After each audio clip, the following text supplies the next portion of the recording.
Good evening, everyone. Thank you so much for joining Random House Summer Reads. This is the final event in our virtual Random House Summer Read series, and we are so excited for tonight's conversation on our favorite topic, discovering fantastic books. During this evening's event, we will be utilizing the Q&A function at the bottom of your screen. If you have a question, please feel free to ask it here. Thank you so much for joining Random House Summer Reads. During this evening's event, we'll be utilizing the Q&A function at the bottom of your screen. If you have a question, please feel free to ask it here, and Abby might just pull the question into the conversation. Please connect with other readers and guests using the chat function. We'd love to hear your thoughts, what you're reading, and how you're taking care of yourself during this difficult time. We just ask that everyone please stay respectful in the chat. Random House will also be providing the link to each of our panelists' books that are currently for sale in the chat. The event will be posted on YouTube, and we will send that link out to all guests in case you would like to rewatch or share with your friends and family. I am honored to introduce our moderator for this evening, Abby Wright. Abby Wright is the senior editor of Read It Forward, an online book vertical that helps readers discover exciting new books and classic reads. Previously, she was a contributing editor at Glamour and an assistant editor at O, the Oprah magazine, where she contributed to the Reading Room and Live Your Best Life sections and worked on Oprah's Book Club 2.0. She has also written for The Cut, Metro, Modern Bride, Elegant Bride, and Philadelphia Magazine. She earned a BA in English from Denison University in Granville, Ohio. She was raised outside of Philadelphia and lives in Brooklyn, New York. And now, may I present Abby Wright and Random House Summer Reads.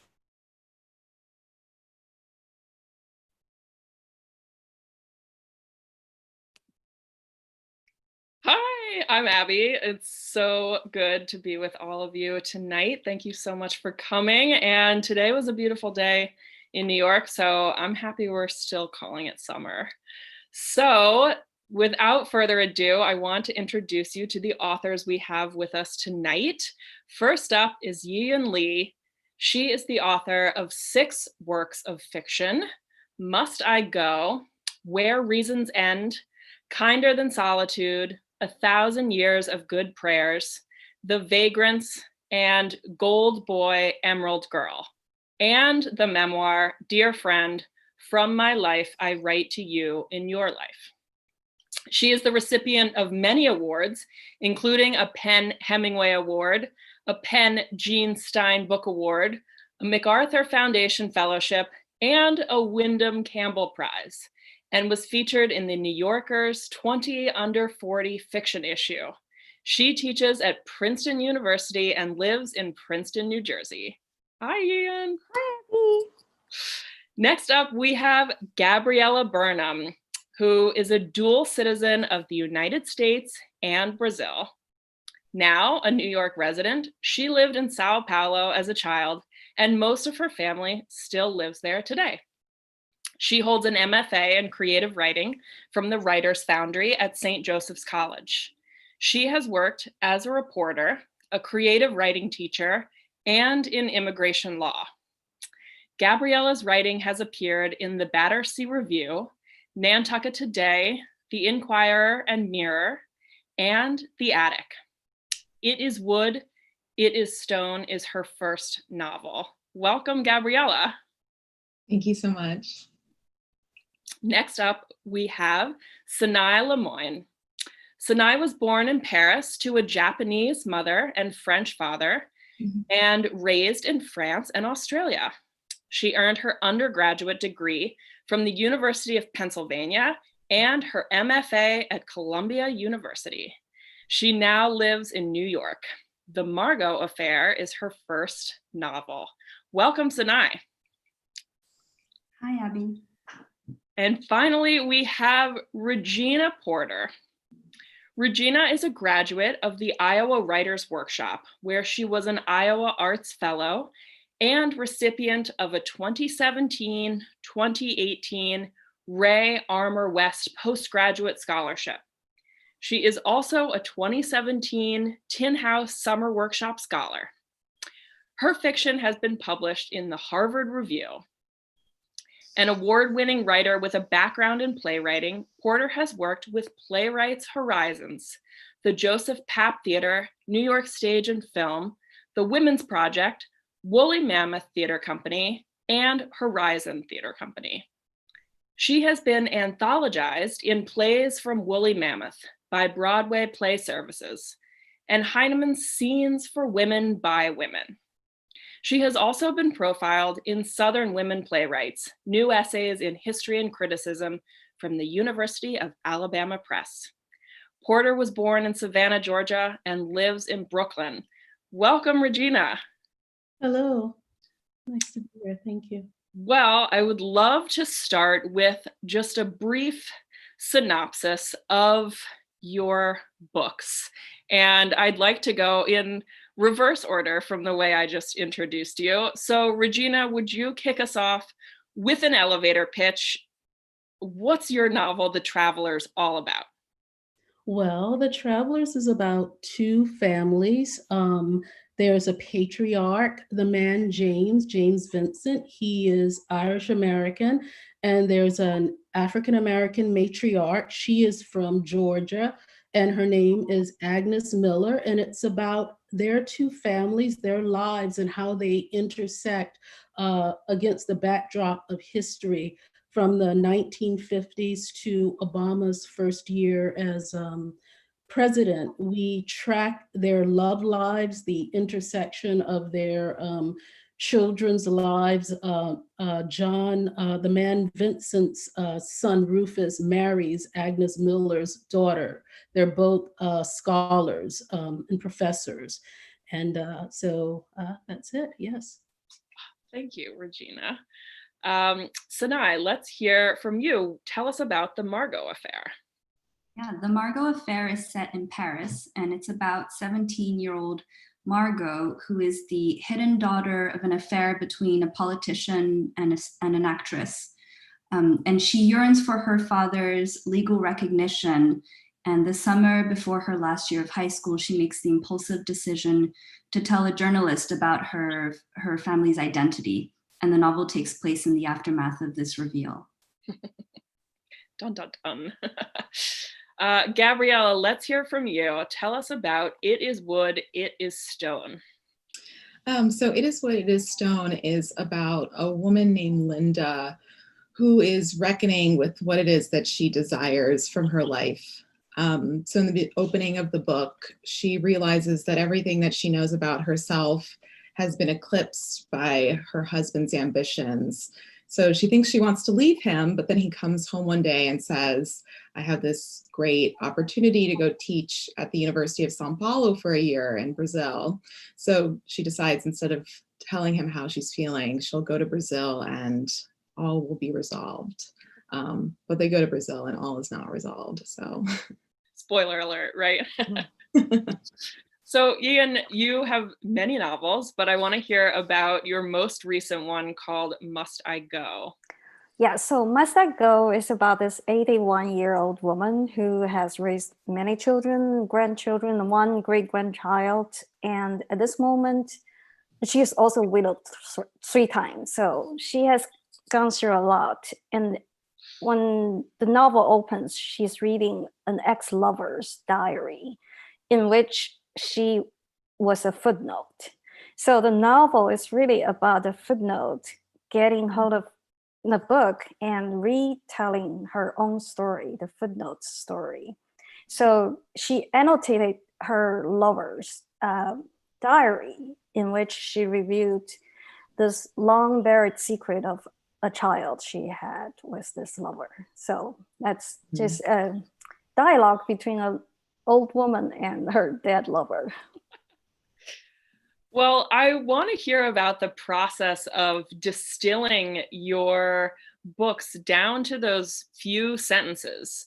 When you are so intimately connected with every sentence, with every word in your books, is it very difficult to smush it into an elevator pitch? Gabriella. Yes. It is, I will say it's an ongoing process for me. I think I describe my book differently every time I describe it. But maybe that's because it just came out. I'm still working on it. But it's so difficult. It's really the hardest thing. And I think every writer says that, and it's absolutely true. I think mostly because I don't think of my book in terms of the plot details. And so what I want to say is like, it's about how our bodies betray us. It's about the contradictory nature of humans. But a lot of people look at you kind of cross-eyed if you say that. So, yeah. You're like, oh, you want to know what happens? Oh, okay. Yeah, right. Regina, do you struggle with this too? Oh, yes, I do. And I think sometimes it's because I have different relationships with different characters at different times. So from the time I wrote it to now, the favorites switch, the ones that I sort of had antagonisms with in writing switch. And so it's still this process of learning. And so to kind of give like a concise log line becomes challenging. Yeah. Yeah. Well, Sinai, I want to hear from you. What was your editing process like? This is your first novel.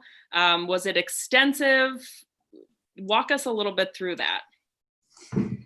Yeah, it feels like it was very extensive. It was a long journey that started in early 2012 with a chapter that was really more of a story than the beginning of a novel. And then the book went through several iterations before I even sent it out to agents and felt that it was somewhat finished. And then I discovered that it needed another 2 years of really deep, what I think of as radical revision, putting aside the draft and writing it from scratch, removing characters completely, changing the structure several times. The structure and the plot were trickiest for me. And the final iteration of the novel is actually its simplest possible version. It's chronological. There are stories embedded within and some flashbacks, but it's mostly a pretty straightforward story. But the way that I wrote it for several years was so circuitous. And so it's been interesting to see that it landed where it did. And do you think it needed to go through all of those iterations to get to that final point? Yeah, I think what happened, well, I hope what happened is that I was learning how to write a novel and how to structure it. I remember in graduate school, a teacher telling us that we were mostly writing interconnected short stories. And that really stuck with me, of how to move away from just episodes that are loosely connected to a novel that really has tension and momentum, which doesn't necessarily mean plot in the traditional sense, but a cause and effect throughout. And so that took a really long time to figure out what were the central moments of emotion or change, and what were the effects of each important moment. Mm-hmm.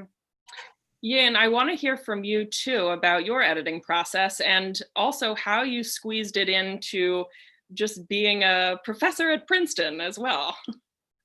Yes, so my editing, the thing about writing I really love is revision and editing. You know, I think once you have a chunk, 500 pages, for instance, for this novel that I just finished, you have that, you know, I was in Iowa for 9 years, and I don't know if you know, at Iowa state fair, there used to be a butter lady who would do these butter sculpture with butter. But the funny thing is, she had to churn her own butter. She could not just buy butter. So I think the first round, or the first draft, or earlier drafts, for me, is just my churning my own butter. But the final revision and editing is just to do that sculpture. So that's the fun part. And has to do a lot with arranging stuff, moving text around. It's so, I think with the 500 pages, with all those butter, 500 pounds butter, it's so much fun. It's much easier. And being a professor and teaching writing and writing, people say teaching writing and writing, they use the same part of your brain. It does, but I think my goal, or my schedule, is I always write in the morning. I make sure I write before I do everything else. So just I think that's the only time I can get. Mm. Well, speaking of rituals like that, do any of you have any other routines or rituals that you really prefer to stick to when you're writing? Part of my writing, actually, someone once said that sometimes when you're not writing, you're writing like going to the grocery store, or you have these other rituals. Walking the dog is part of my ritual with writing, and it's so funny. I attended Iowa, and I realized at one point after I left that I would go and do laundry 3 times a day, and I had filled in the schedule that I had for like walking the dog, and my friends thought you're crazy, but I was repeating a ritual, and so that's one of those rituals. I think it helps me sit down and just get in a state of mind to write. And like Ms. Lee, I write often in the morning because I find by the time afternoon comes, I'm too critical. The world has invaded that writing space too much, and I can't hear the characters. I can't see the characters. My attention is torn with daily living. Yeah. So. Can I just add to that? I agree with Regina. I don't read news before I write, because once you see the news, once you see what's going on in the world, it's a lot of noises. That's really good advice. I'm writing that down. What about you, Gabriella? Any snacks or pens that you need? Any sort of superstitions that you have while writing? I try not to get too attached to any rituals, because then if I don't have the ritual, I can't write. Like if I'm not in the space that I need to be in or anything, or if I don't have my favorite mug, then it's like I can't write. But I do, I write by hand for stowaways, and I get a lot of pleasure picking out the notebook that I'm going to have next. And so I guess that would be my little ritual or favorite thing that I like to have, picking out the color of the next moleskin. Yeah. What was the color for It Is Wood, It Is Stone? Oh, there were many moleskins for It Is What It Is Stone. There was a navy, I actually still have the navy blue one right here. I had a white one. I had a sage green one that actually made it in the book. I mention a sage green notebook in it. And now I have this really beautiful lavender one. Oh, I love that. Sinai, what about you? Any rituals or routines you practiced? Yeah, the only ritual that I'm just thinking about now is that I also usually begin writing by hand, but I really have to write on this specific paper and with a fountain pen. It's just a disposable cheap fountain pen. I buy them 10 at a time, but the paper is a paper that I would write all my exams on in high school in France. And it's like, I have so many bad memories from that time of my life, but it's like something that I can't shake off. And it has these really small lines so that your writing is kind of, has to fit in these little lines, but I ignore the lines and just write all over. So maybe there's some freedom there. I love that. Okay, one of our audience members, Marta, asked, how many hours a day do you spend reading? Of course, you're all writers, but do you engage in reading books while you're writing? How do you fit that into your schedule? Or do you have to put books aside while you're working on your own things?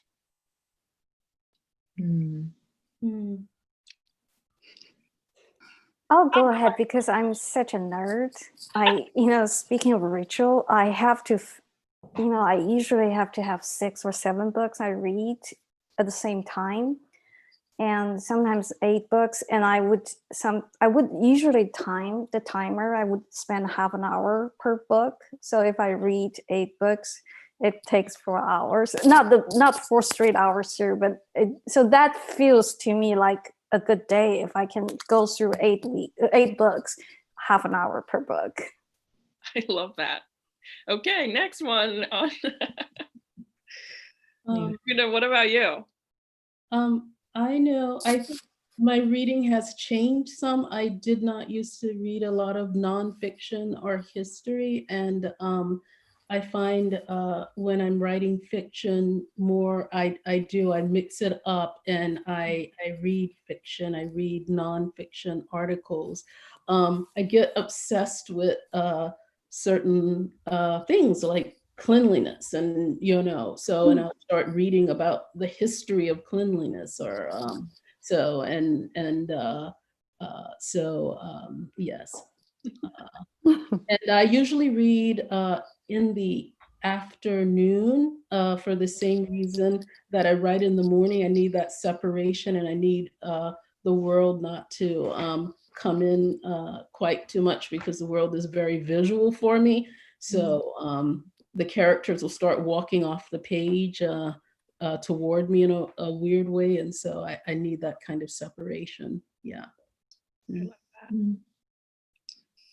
I think when I'm drafting, churning the butter, as Ian said, I consume so much, like I want to read everything, and I'm reading like 8 books at once, and I can't get enough.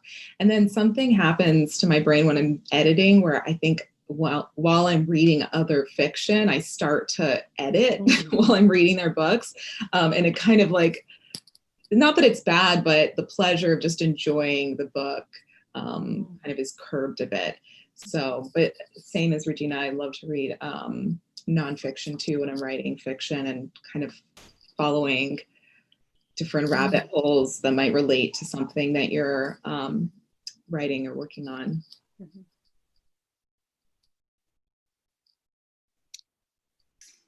Yeah, I think I'm reading almost every day, but I've noticed that when I'm writing, or when I'm really deep in the middle of something, I am such a slow reader. I mean, sometimes it's just a couple of pages in the morning, but maybe it's because I'm kind of taking more pleasure, or thinking about language in a more intense or precise way than when I'm not in the middle of the drafting process. And so there's like this need to really swim in each page and sentence, as opposed to just like going through a book for the pleasure of the story. Okay, well, speaking of reading, I want you to turn your brains back into the heat of the summer.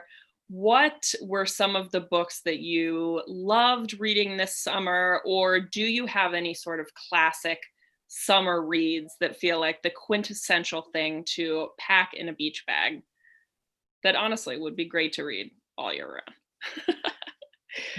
Regina, let's start with you. Well, I'm gonna admit, I have a guilty pleasure. I remember my daughter once said, and it was very important to hear my older daughter, Gabby. She said, sometimes it's good to read bad fiction, and that kind of stayed with me in terms of our idea of high and low fiction. And there's a writer, Jacqueline Suzanne, Valley of the Dolls. She's a guilty pleasure. She's an obsession.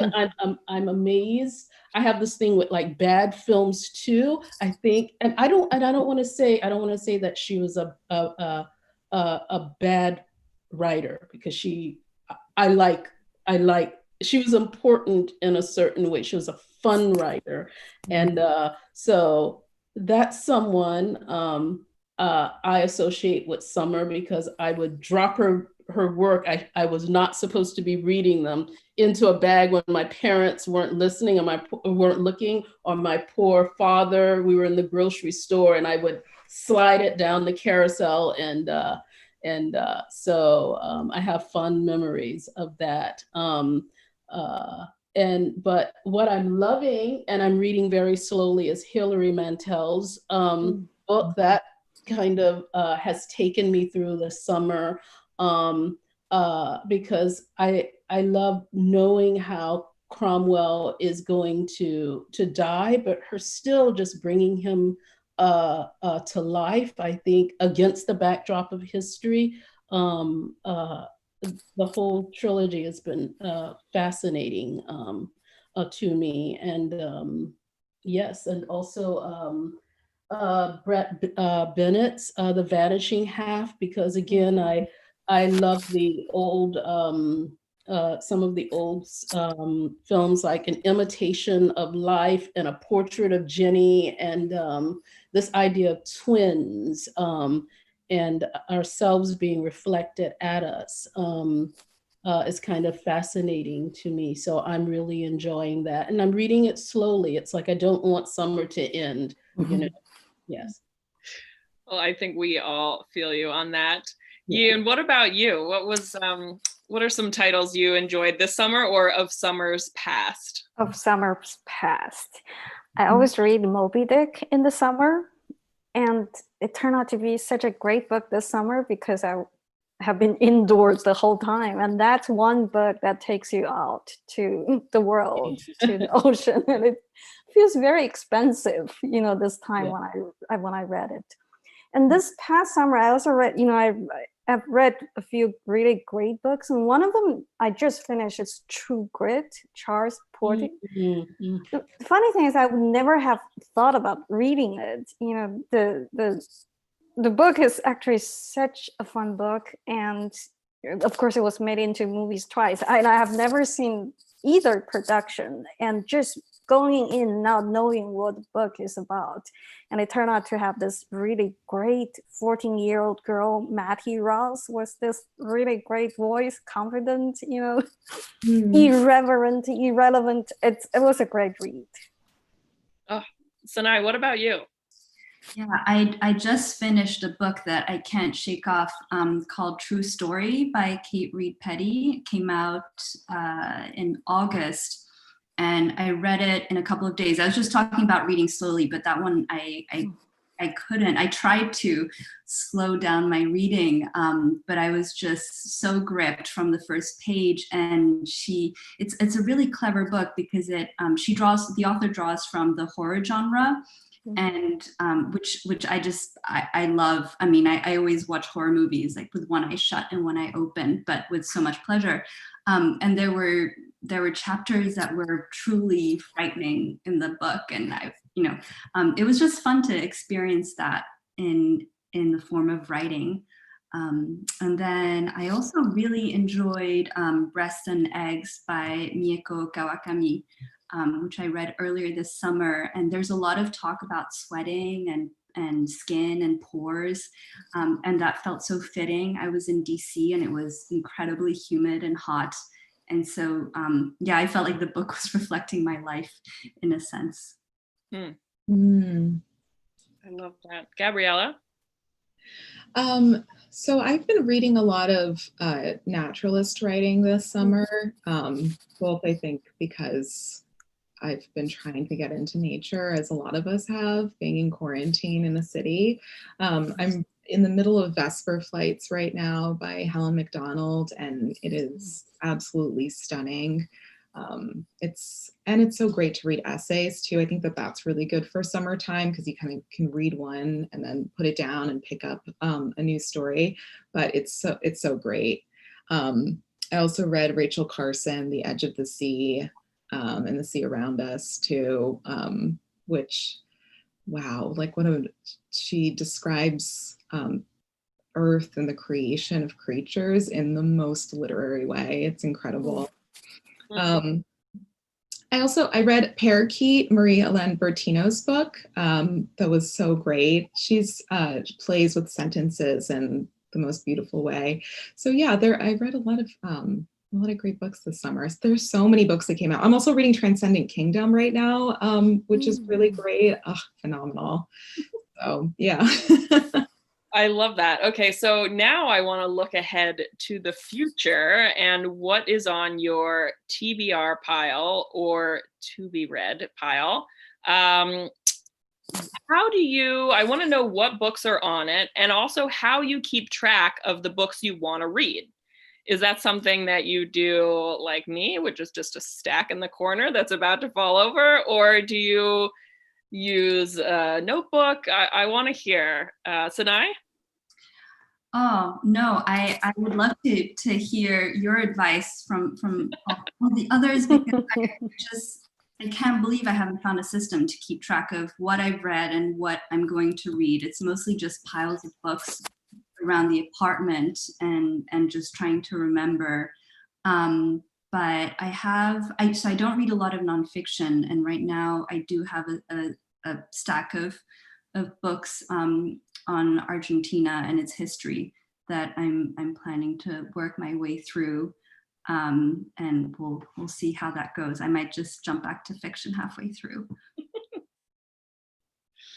Regina, what about you? What is on your TBR pile and how do you keep track of it? Well, I love the nonfiction book, The Warmth of Other Suns, and Ms. Wilkerson has a new book out, and so I'm really looking forward to reading that. I haven't. I have I'm looking forward to receiving a friend's galley, Donnie Walton, and so I'm looking forward to reading her work. How do I track things? I miss the process of going oftentimes to a bookstore and literally just touching books and running my hands along the covers and then opening them and discovering them. That's oftentimes how I would choose a book. And so sometimes I do that at home, and I also rediscover books. So yeah, and also I have a list of them, like some of them lined up here that I want to read. I keep some. I'm actually doing the Zoom in my bedroom, so I have like maybe 7 or 8 books that I intend to get to, but in no particular order. And so I might just run my hands along them, open them, read a paragraph, and see how I feel that day. Yeah. Mm. Gabriella, what about you? I have so many books on my to be read list, which is not a list, it's just stacks everywhere. I really, really, really want to read The Lying Life of Adults, Elena Ferrante. I actually almost just like scrapped everything I was reading just to run to her. But then I just couldn't do it because I have so many books that I'm halfway through. But I have been known to like read a book halfway through and then it gets lost in a stack and then I see it and I'm like, oh my God, I forgot that I read half of that book, and then I'll pick it up again. So yeah, I am getting so many tips from this conversation that I should keep a list of the books that I'm reading. That's such a good idea. And Ian, what about you? It's very hard to keep a list. I agree. I just counted, I probably have 80 books on my desk or table. I have a big dinner table to work on. So I have 80 books here. So I'm just thinking, yeah, I don't have a system. I don't have a list, but I know what I'm going to read. I'm going to reread Sarah Bynum's new collection, Likes. It's such a beautiful, I read it in the e-file on the galley when I blurbed the book. It was such a beautiful collection, and I can't wait to just open the page and read on the page on the paper. And what else? I have some gardening books. This is the pandemic, turned into a gardener. So I'm reading two ladies' correspondence about how to garden, and it's wonderful. So what else? I mean, just a lot of rereading in the fall. I think my whole life is run around this academic schedule. So once September hits, I'm going to start, to be really reading seriously. So mostly rereading. Well, that's a great question. One of our members, Erin, who's on the call right now, she asked that now that summer is coming to an end, do you have any fall favorites that you return to every season? And it sounds like you do. You're a rereader in the fall. I read Giovanni's Room because I teach it James Baldwin, I teach it every semester. So in the fall, at the beginning of the fall, at the beginning of the spring, I always reread Giovanni's Room. And what else? I read Chekhov's short stories mostly in the fall. Again, it's just for teaching, and a lot of classics in the fall. Yeah, it's like the literary equivalent of comfort food. Oh, yes, absolutely. Regina, what about you? Is there anything that when the seasons get colder, you find yourself turning to again and again? I do go back to Great Gatsby because of the chorus and how the chorus functions, the party scenes, and then the overlap, say, that you might have in the chorus in Zora Neale's Hurston's Their Eyes Were Watching God. And you also see the function of the chorus in Toni Morrison's work. So I'm interested in the chorus and the narrative power of using chorus. So I find like I go back to those books. I hadn't really thought about that, but it's true. Yeah. The seasonship, there's a comfort to them in a way. I love that. Sinai, what about you? Are there things that you go back to in different months, especially in the fall? I'd never thought of it in terms of the seasons, but I have noticed that now I feel an impulse to reread. In the summer, I was reading a lot of new books that had been published, a lot of debut novels. But now I just picked up a book that I love and that I read a few years ago, Ishiguro's first book, A Pale View of Hills. And I remember really loving the way that he weaves these two timelines. And the way that he writes about trauma in Japan during the post-war years. And so there is like this familiarity, but it's been a couple of years. So it also feels really new, which is such a wonderful experience. Gabriella, what about you?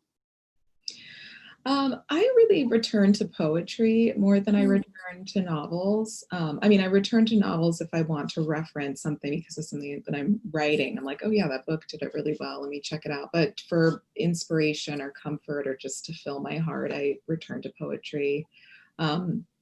There's one poem, particularly Greg Pardlow's, written by himself. If I need like a kick of inspiration, I'll go back to that. Digest is his collection, but Frank O'Hara, Louise Glick, Anne Carson.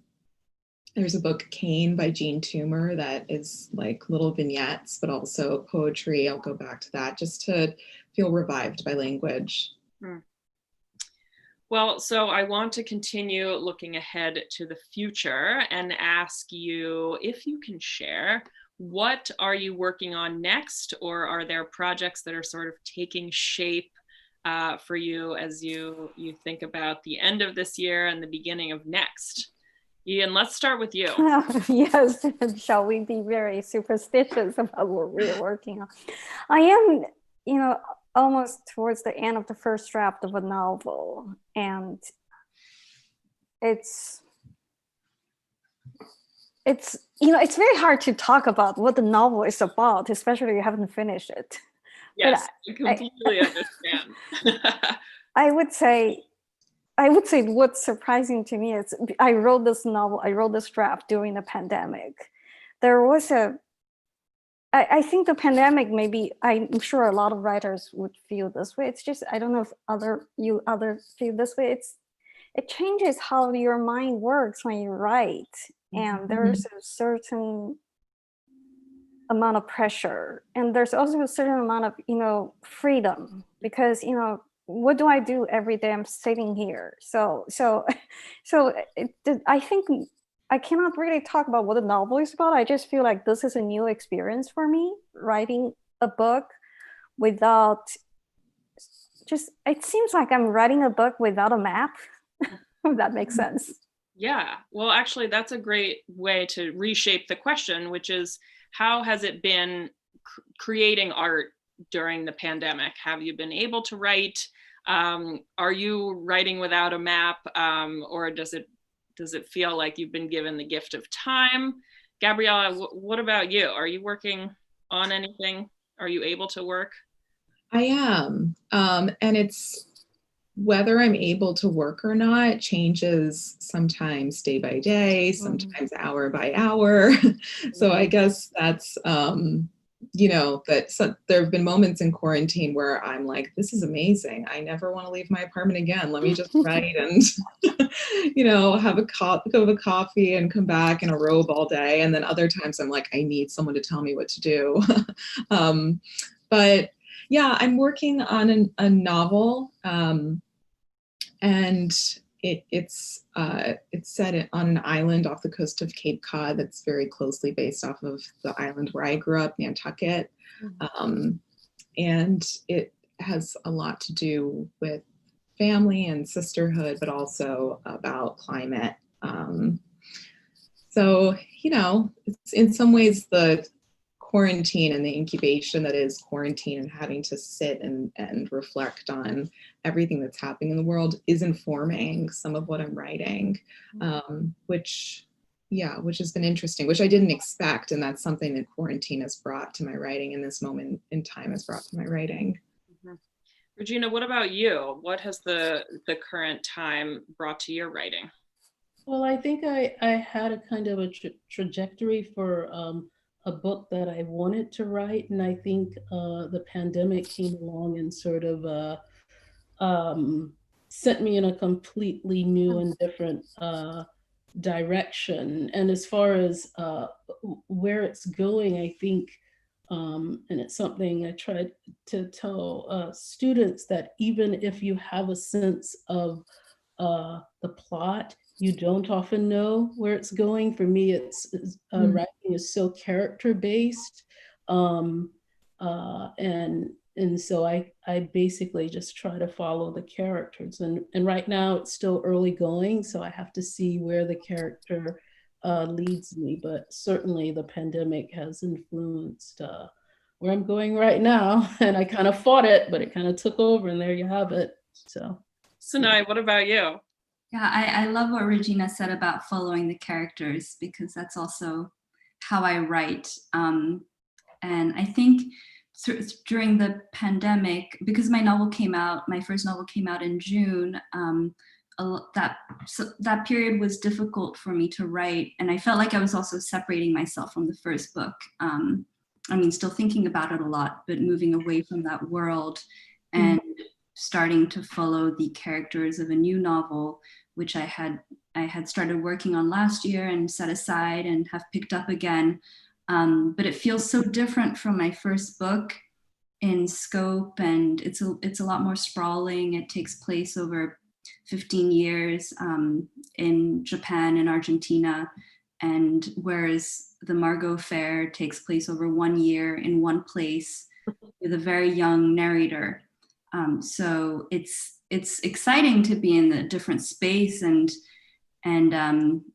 just like taking the adventure of it, but also a bit nerve-wracking at times, because I truly don't know where it's going, and it's branching off in 20 different directions.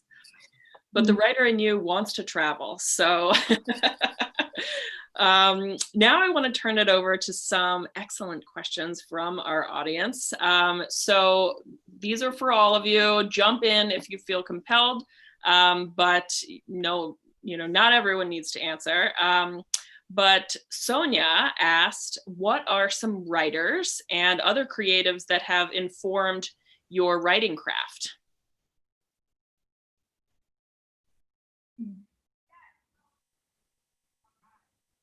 well, I'll start. One of them is here, Miss Lee. I had the pleasure of hearing you honor James Allen McPherson a few years ago, and he was one of the reasons I went to Iowa. And so I think there's certain writers who raise the bar high for other writers in a wonderful way that can be thrilling, and some of them we forget about. He's, I think, just a superb writer, and I think you you picked up that torch and carried it. So I want to just stop and acknowledge someone who's in the room. That's very kind of you, Regina. Yes. Well, I would actually add, I have been reading James Allen McPherson just these days, because I'm planning to record one of his pieces for 92nd Street Y podcast. And, you know, as Regina said, James was my mentor in Iowa. And I think he really, his work and his view of the world shaped me as a writer. So I would really credit him as one of the biggest influences.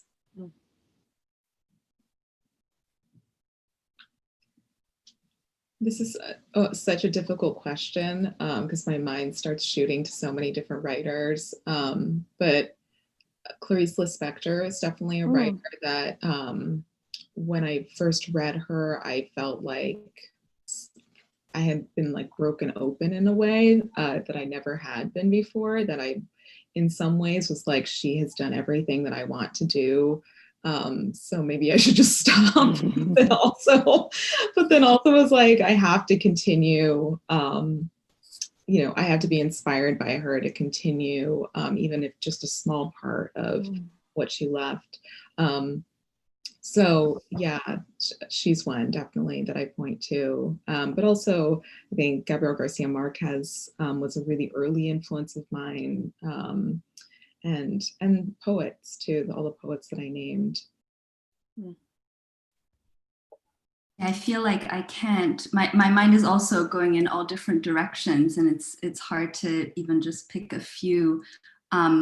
But kind of in a more general way, I found myself reading a lot more in French as I was working on my first book, because it is set in France, and I wanted to think about, especially in the dialogue or even in the non-dialogue, how to imbue the language with some of the spirit of French language without it feeling, you know, alienating or like a translation. And I wasn't translating in my mind as I was writing, but I think just reading in another language and having that open up possibilities was inspiring throughout. So this is a question from Rana, and I think it's just a superb question. So I would love to hear from all four of you. She asks, when you were writing your book, would you share a moment when you got really excited? It could be anything from the writing process to the journey of getting it published, but what were some goosebumps-inducing moments, or just ones that made you really giddy or totally gleeful? Regina, let's start with you. Talking about following the character is a wonderful example for me, and how much intuition does matter in writing.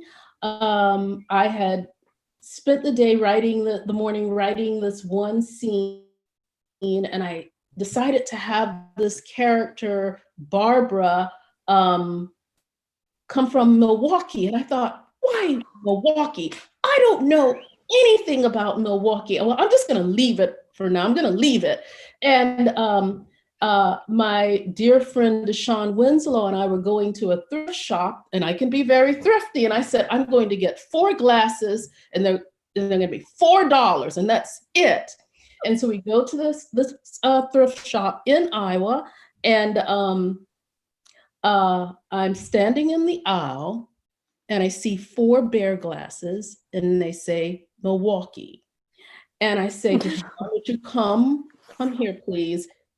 This happened so much when I was working on this novel. I would say, oh, I don't know, it can't be. And it would be like a signpost. Literally, you're right, you're going in the right direction. Doesn't matter, you're taking the characters in the right direction. And sometimes it was terrifying to trust it, but it was also thrilling, because it's giving over a certain amount of power to reclaim power and discover power.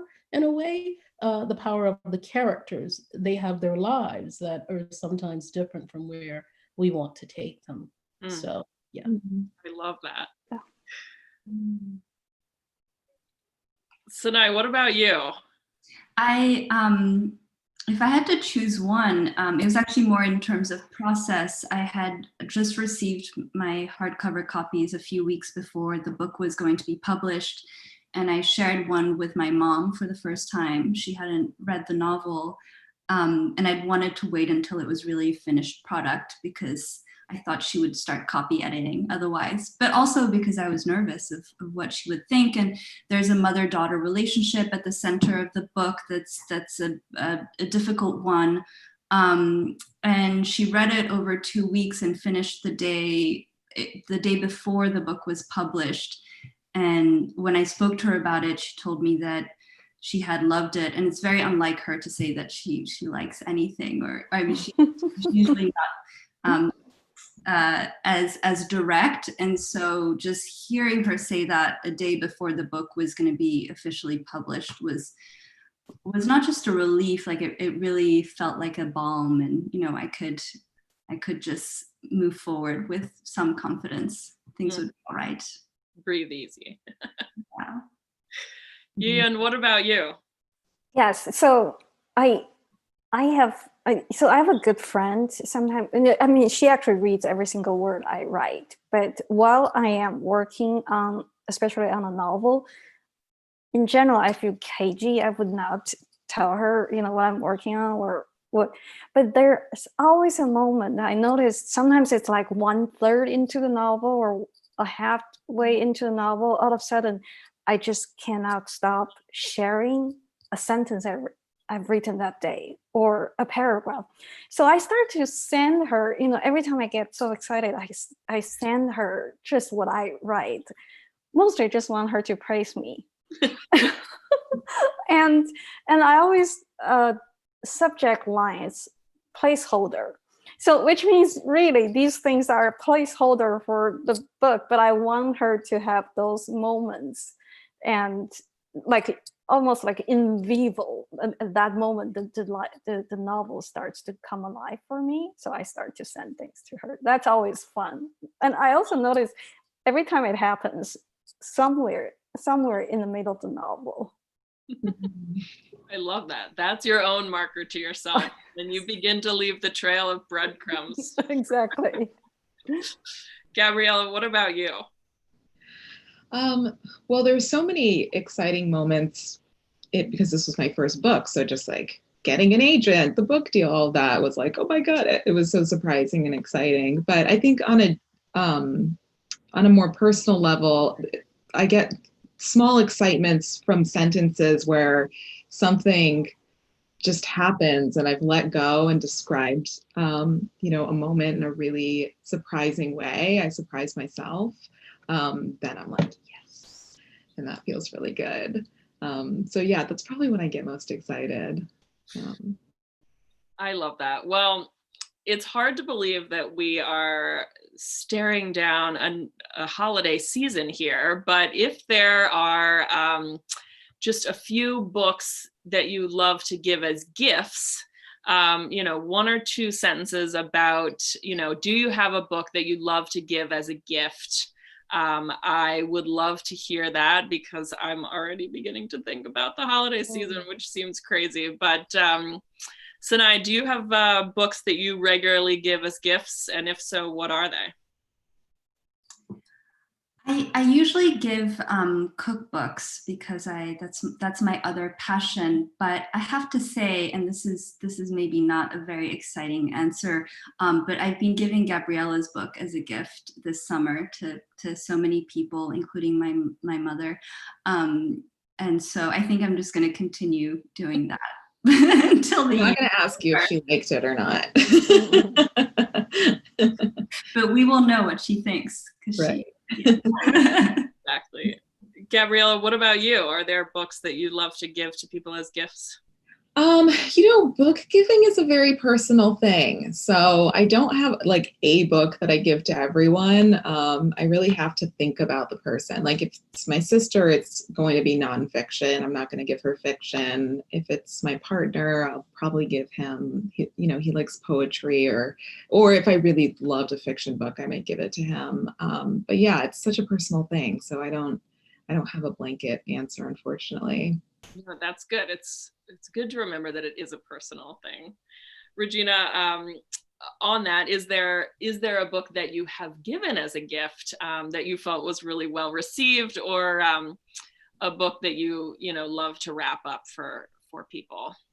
I think Gabriella's right that it is a personal, it's so personal. So I always try to keep the person that I'm giving the gift to in mind. I do know that one year I gave The Known World by Edward P. Jones to everyone. We're going back to Mr. Macpherson, because I think he also influenced Mr. Macpherson also influenced Edward P. Jones's work. So I just thought it was a masterful book. So yes, that might be the book in the last 10, whenever it came out, that I have given to the most people. Yes. Yeah. I love that. And Gian, what about you? Yeah, there's one novel I love so much. It's an older novel. It's called The Fountain Overflows by Rebecca West. And I've bought many copies of that book. And almost everyone says, I think these I give to friends, and they all say this is the best book I've ever read. Actually, I feel this is the best book I have ever read. I live in that book, so I always give that book as a present. Oh, I love that. Well, I have to thank all four of you for being a part of this wonderful conversation, and the way you support one another and each other's writing was really just so beautiful to watch unfold on our screen. And you have given us so many recommendations. And for everyone out there who didn't have their pen scribbling fast enough to get all of the amazing books that these authors mentioned, don't worry, because it's been live streamed and recorded, so you can go back and play it at your leisure and write down all of the incredible titles that were mentioned this evening. But thank you, all of you, Gabriella, Yian, Sinai, and Regina, for being a part of this lovely evening. And we're going to celebrate summer until it absolutely leaves us. Yes. Thank you so much. Thank you. Thank you. Thank you. Thank you.